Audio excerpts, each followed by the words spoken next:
Hello guys, welcome back. This is day, I don't know, I haven't checked my YouTube account because I was busy. I had exams and all that, and I was very distracted after finishing an exam, and you can tell, was indulged in consuming content for 24/7. Today is March 4th, and I don't know since when did I stop uploading the videos, but it's my apology for not continuing to myself and to you guys if any of the people really care about it. But yeah, I'm going to read. Okay,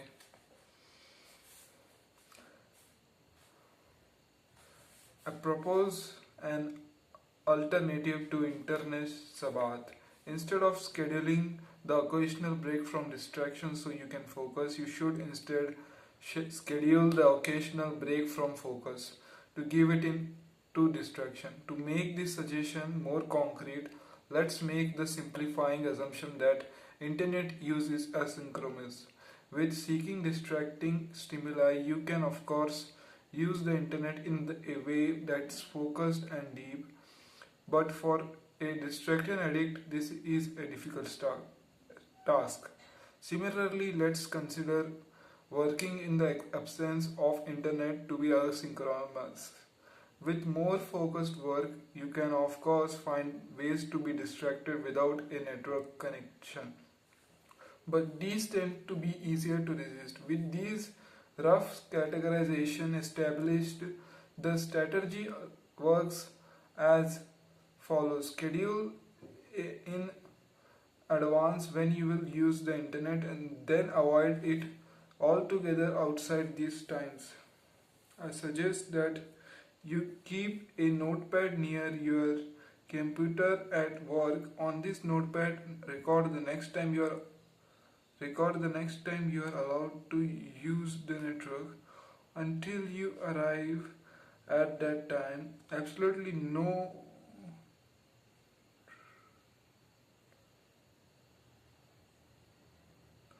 connectivity is allowed. No matter how tempting, the idea motivating this strategy is that the use of a distracting service does not by itself reduces your brain's ability to focus. It's instead consider a constant switching from low stimuli and high stimuli activity to high stimuli low value activity at the slightest hint of boredom or cognitive challenges that teaches your mind to never tolerate an absence of novelty. This constant switching can be understood analogously as weakening the mental muscles responsible for organizing the many sources varying from your attention. By segregating internet use and therefore segregating distraction, you are minimizing the number of times you give in to distraction, and by doing so you let these attention selecting muscles strengthen.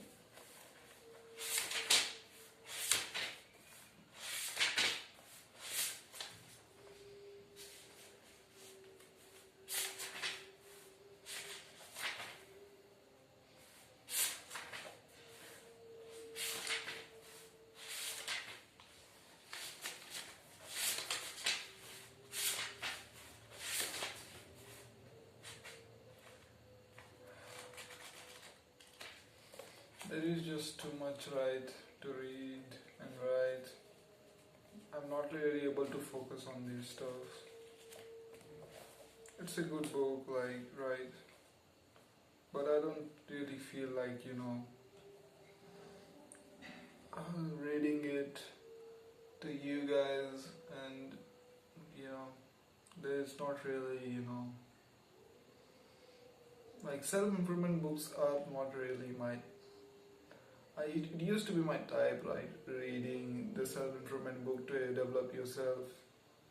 But nowadays, I just I'm too much distracted in, watching films and all that, animes, mangas, and that's about it. But reading, I just want to finish this challenge, like reach day 30 and finish reading, because I don't really like to read to you guys because it's hard. Like, yeah, it's 10 minutes, yeah, but putting your setting aside your you know time and being distracted after you are being distracted the whole day, and then you have to sit down for 10 minutes and read things out. It is simple for many people, but for me, I just like to enjoy, do the first work in the morning and then enjoy the rest of the day, and it's hard for me. Yeah, but before diving into details, let's start by considering a popular suggestion for distraction that does not. Into details, I'm just reading back and back. I will just open paper where I haven't prepared.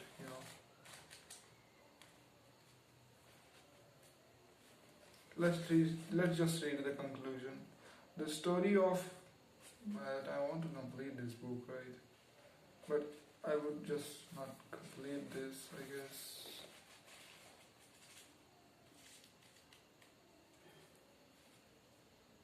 I don't really know about the story of Microsoft founding. Let's just conclude the first. I will just first conclude this. I will just first conclude this conclusion, and after that I will go through the chapters which I have not completed and put the sign up, and just let me complete this book. I will read this, and let's get done with this. The story of Microsoft founding has been told many times that it enters the realm of legend. In the winter of 1974, a young Harvard student named Bill Gates sees the attire, who is in Epstein Files, by the way. Crazy time, right? This book was released in, I guess, 2017-18. Back then, he would be a legend, but nowadays, he's just getting hate for things that is justified. On the cover of Popular Electronics, Gates realizes that there is an opportunity to design software for the machine, so he drops everything with the help of Paul Allen and Morten Davidoff spends the next 8 weeks hacking together a version of basic programming language for Altair. This story is often cited as the example of Gates' insight and boldness, but recent interviews have revealed another trait that played a crucial role in a tale happy ending. Gates' preternatural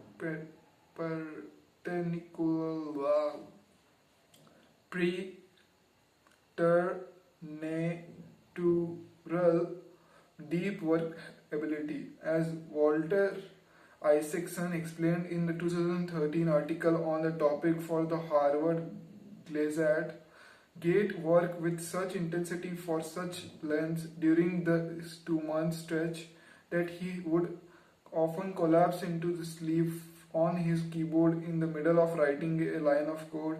He would then sleep for an hour or two, wake up, pick up right where he left off, an ability that is still impressed. Paul Allen described a prodigious feat of concentration. In his book, The Innovators, Isaacson later summarized the Gates' unique tendency towards depth as follows. The one trait that differentiated was focus. Allen's mind would flit between many ideas and passion, but Gates Gates was a serial obsessor. It's here. In this story, the Gates obsessive focus that we encounter the strongest form of any of my argument fall deeper. It's easy amid the turbulence of a rapidly evolving information is to default to dialectical grumbling, the Krugmodgons among us are vaguely uneasy about the attention people pay to their phones, and the pine for the days of unhurried concentration, while the digital hipster acute the such nostalgia with ludism and boredom, and believe that increased concentration is the foundation for an utopian future. Marshall McLuhan declared that the medium is the message.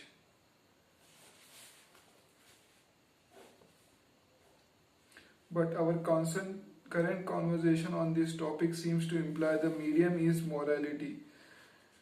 Either you are on the board with the Facebook feature or see it as our downfall. As I empathize in this book introduction, I have no interest in this debate. A commitment to deep work is not a moral stance it's not a philosophical statement. It is instead a pragmatic recognition that the ability to concentrate is a skill that gets valuable things done. Thank you for watching, you guys. From tomorrow I will, record this video early as possible. That's all it. Bye bye. See ya.